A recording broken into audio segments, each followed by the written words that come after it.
আজকে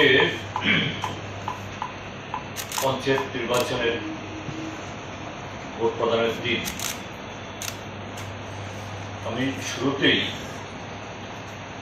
ত্রিপুরাজ্যের সচেতন নাগরিকদের, যে নাগরিকরা তাদের সহযোগিতায় বা যাদের ইচ্ছায় রাজ্যে তাদের গণতান্ত্রিক অধিকার এটাকে প্রতিষ্ঠিত করার লক্ষ্যে এই পঞ্চায়েত নির্বাচন তার নির্ঘণ্ট ঘোষণা হওয়ার পরেই প্রায় যুদ্ধ করে বিভিন্ন ব্লকে মনোনয়নপত্র জমা দেওয়ার চেষ্টা করেছেন। একজন প্রার্থী খুনও হয়েছেন এবং বহু জায়গাতে রক্তাক্ত হয়েছেন, কিন্তু শাসক দলের বেপরোয়া হামলা এবং প্রশাসনের নিষ্ক্রিয়তায় সেখানে যদিও সব কেন্দ্রে প্রার্থী রাখা যায়নি, তারপরও 30% আসনে প্রতিদ্বন্দ্বিতা হয়েছে এবং আজকেও সাবরুম থেকে ধর্মনগর সর্বত্র এই নির্বাচক মন্ডলী তারা সর্বোচ্চ চেষ্টা করেছেন শাসক বাহিনীর গুন্ডাদের প্রতিরোধ করে, প্রশাসনের যে ধারাবাহিক নিষ্ক্রিয়তা তা সত্ত্বেও ভোট কেন্দ্রে যাওয়ার জন্য জনগণের তরফ থেকে সেই চেষ্টা কোনো ত্রুটি নেই। তার জন্য আমাদের পার্টির রাজ্য কমিটির তরফ থেকে আমরা অভিনন্দন জানাই। কিন্তু বন্ধুরা, যা আশঙ্কা করা গিয়েছিল, শাসক দল 70% বেশি আসন জবরদখল করার পর তারা যে ত্রিপুরার যে জনগণের মুখোমুখি হতে কত সন্ত্রস্ত ভীত, যে এই 30% আসলে ভোট হচ্ছে সেখানেও ভরাডুবি হবে, এটা গোটা প্রচার প্রক্রিয়ার সময় যেমন দেখা গেছে। হামলা, হুজ্জুতি, আক্রমণ, আজকে সকাল থেকেই এই হুজ্জুতি, আক্রমণ এবং পাশাপাশি কমিশনের যে নিষ্ক্রিয়তা, পুলিশ সহ, এটা অব্যাহত ছিল। আমি কয়েকটা বর্ণনা আমি দিচ্ছি যে কোথায় কিরকম হয়েছে। এদিকে অমরপুর মহকুমাতে সেখানে একটা ব্লক সকাল থেকেই সেখানকার মহিলা গ্রাম পঞ্চায়েত, তারপরে আরো বেশ কয়েকটা পঞ্চায়েতে, বীরগঞ্জের উত্তরপাড়া, রাংকাম, এসব জায়গায় বিরোধী দলের পনিগাজনকে ঢুকতেন দেওয়া, যেখানে ঢুকেছে সেখানে জবরদস্তি করে বের করে দেওয়া, এবং কোনো কোনো জায়গায় পনিগাজনকে যখন বের করে দিতে পারেনি সেখানে সমাজদ্রোহীরা তাদের একজন কি দুজন পনিগাজন সব দলে থাকতে পারে, তার চেয়ে বেশি সংখ্যায় গিয়ে সেখানে প্রত্যেকটা ভোটারকে বাধ্য করছে যে তারা যে ভোট দিচ্ছে এটা ছবি তুলে দেখাতে হবে তাদেরকে। এমনকি কোথাও কোথাও যেখানে ভোট হচ্ছে, ভোটিং কক্ষ, তার বাইরে জানলায় দাঁড়িয়ে তাদের ছবি তুলছে।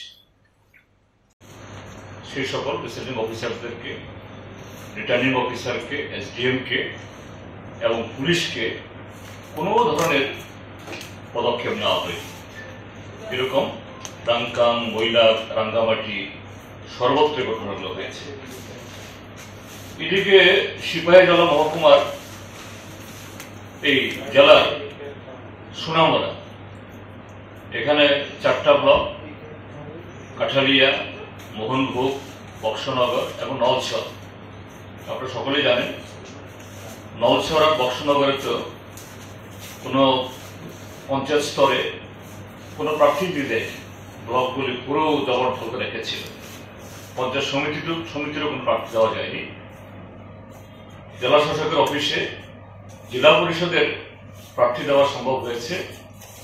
তো সে কারণে জেলা পরিষদ নির্বাচন হয়েছে এই দুটি ব্লকে, বাকি দুটি ব্লক সহ।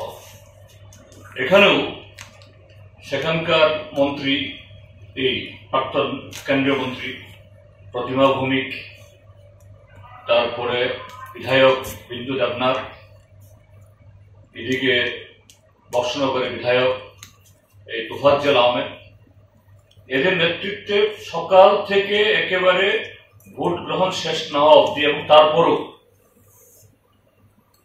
4টা-5টা গাড়ি জয় হয়ে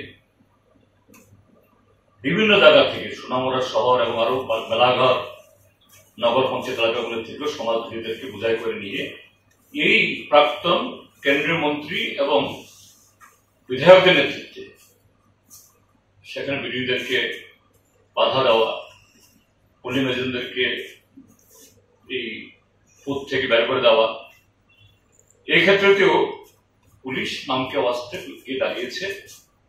কোথাও সেরকম কার্যকরী ব্যবস্থা নেই, এবং এতে কোনো জায়গাতে প্রতিরোধ হয়েছে, পাবলিক দাঁড়িয়েছেন, কিছু ভোটও দিতে পেরেছে, কিন্তু সেরকম স্বাভাবিকভাবে যেটা ভোট হওয়ার কথা, মানুষ যেরকম ভাবে যে ইচ্ছা নিয়ে এসেছিল, যে প্রত্যয় দেখিয়েছিল, প্রশাসনের নিষ্ক্রিয়তা, কমিশনের অকর্মণ্যতা এবং শাসক দলের এই লাগামহীন গুন্ডামি, সেখানেও এই ভোট ব্যবস্থাকে পুরো এটা মানে কি বলে প্রহসনে পরিণত করা দিয়ে ঠেলে নিয়ে গেছে।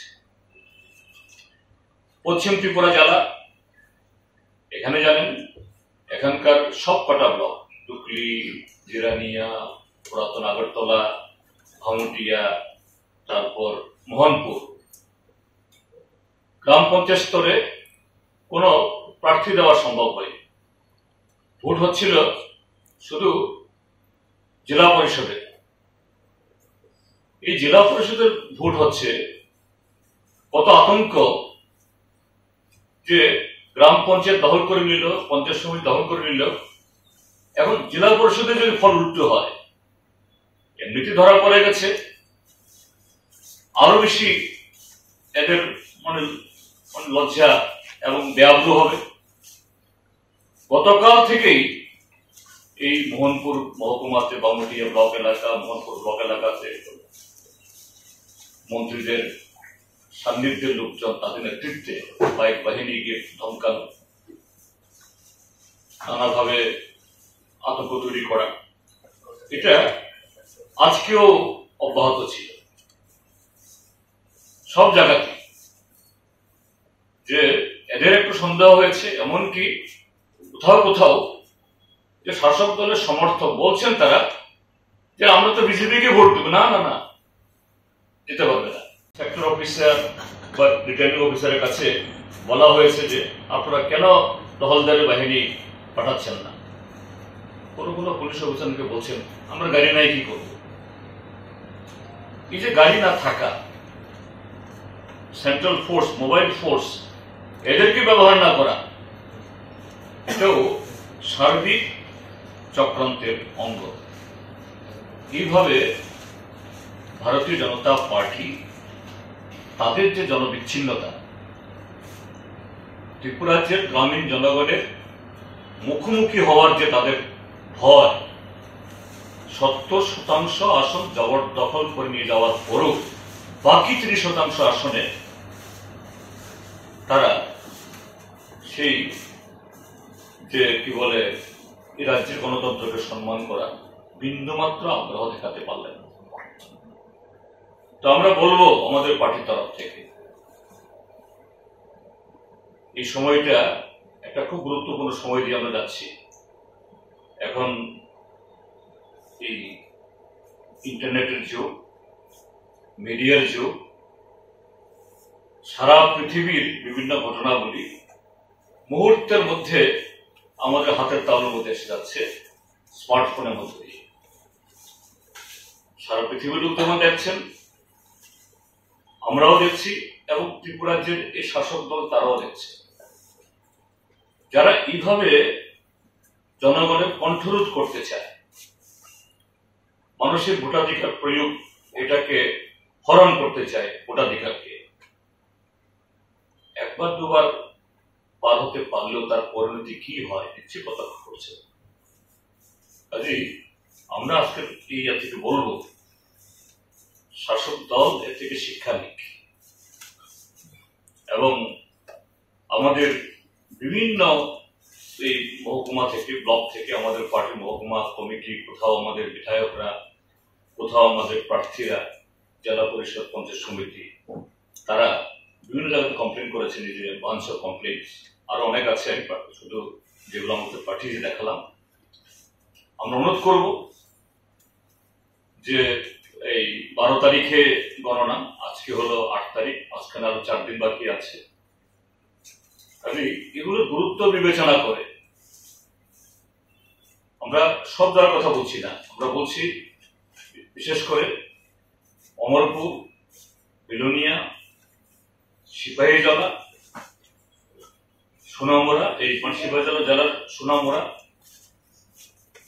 তারপর এই পশ্চিম ত্রিপুরাতে, এবং আরো এরকম ঘটনা কিছু আমাদের কাছে খুব গুরুত্বপূর্ণ ছিল, কারণ আমরা জানতাম ত্রিপুরার গ্রামগুলো ঢুকছে এবং মানুষের মধ্যে খুবই ক্ষোভ। এই জন্যই ডক্টর মানিক শাহর নেতৃত্বে যে সরকার এখানে আছে, 3 পার্টির সরকার, এরা প্রথম থেকেই এই ভোটটা কি করে মানুষকে অংশগ্রহণ থেকে দূরে রাখতে পারে, অংশগ্রহণ না করতে পারে চেষ্টা করছে। নির্বাচন কমিশনের কাছে গেলাম, নিরাপত্তার দাবি করলাম, নির্বাচন মনোনয়নপত্র দাখিল করার জন্য। উনি বললেন আমি লিখিত দিয়েছি ডিজিকে, ডিজির কাছে গেলাম, আমার কাছে কোনো কাগজ দেয়নি। আবার গেলাম ইলেকশন কমিশনের কাছে, এরপরে হাইকোর্টে গেলাম। এবং সবগুলো আপনারা জানেন, হাইকোর্টও পরিষ্কার বলেছে অবাধ, শান্তিপূর্ণ, সুষ্ঠু নির্বাচন করবার জন্য বিরোধী রাজনৈতিক দল নয়, শুধু সমস্ত প্রার্থীকে সমান সুযোগ করে দেওয়ার দায়িত্ব প্রশাসনের, নির্বাচন কর্তৃপক্ষের, তোমরা করো। তারপর যা শুনেছেন এই তো ঘটেছে। শুধু আজকে সকাল না, কালকে রাত্রে থেকে বাইক বাহিনীর নাম কয়েকটা দিন শোনা যাচ্ছিল না, এবার আবার বাইক বাহিনী বেরিয়েছে। কালকে রাত্রি থেকে উদয়পুরে, মোহনপুরে ইত্যাদি জায়গাতে বিলোনিয়া ভারত চালনা করে আবার বাইক বাহিনী বেরিয়ে গেছে। এবং এতে শুধু প্রতিহত বামপন্থী ফ্রন্টের বা বিরোধী দল কংগ্রেসের ভোটাররা হয়েছে তা নয়, উল্লেখযোগ্য সংখ্যক বিজেপির মধ্যে যারা প্রার্থী হতে পারেনি তারা নির্দল হয়ে দাঁড়িয়েছিল। এবং আপনাদের ক্যামেরাতেই সেটার ছবি আছে, যে মাননীয় প্রাক্তন কেন্দ্রীয় মন্ত্রী বলছেন এই তুই কি নির্দল, বাঘ বাঘ বাঘ সব, এবং কয়েকশো পুলিশের সাথে ক্যামেরা কেড়ে নিচ্ছে। এই যদি চলে তো ভাবতে পারেন আপনারা যে প্রত্যন্ত গ্রামগুলোতে এরকম ক্যামেরা ট্যামেরা ইত্যাদি করার মতো সব জায়গাতে সমানভাবে লোক থাকে না। তো গ্রামের মানুষ কি ভাববে? ওরা তো আমার শহরের আপনাদের তুলনায় অনেক বেশি এই ব্যাপারে কম পারদর্শী। তারা নিজেদের জীবনের অভিজ্ঞতায় তারা খুব কিন্তু সমৃদ্ধ, কিন্তু এই সমস্ত টেকনিক্যাল ব্যাপারগুলো তো আপনি ভোর 5টার সময় একজন মহিলাকে তার পুলিং এজেন্ট সে ওইখান থেকে বের করে নিয়ে আসে। কি ধরনের সভ্যতা চলছে? ডক্টর মানিক শাহ যদি কেন ভোটটা ডাকলেন, 100% তো উনি নিশ্চিত করতে পারতেন। এটা কম্পিটিশন কার সঙ্গে? কম্পিটিশনকে আগের মুখ্যমন্ত্রী বিপ্লব দেবের সঙ্গে যে 96% ওয়াই নট এটা 97% 100% হবে না কেন? ওনাদের প্রতিদ্বন্দ্বিতা আমাদের ত্রিপুরার মানুষ মাঝখানে মরছে। এটা হতে পারে না। গণতন্ত্র পুনরুদ্ধারের জন্য আপনারা আমাদের সহযোগিতা করুন।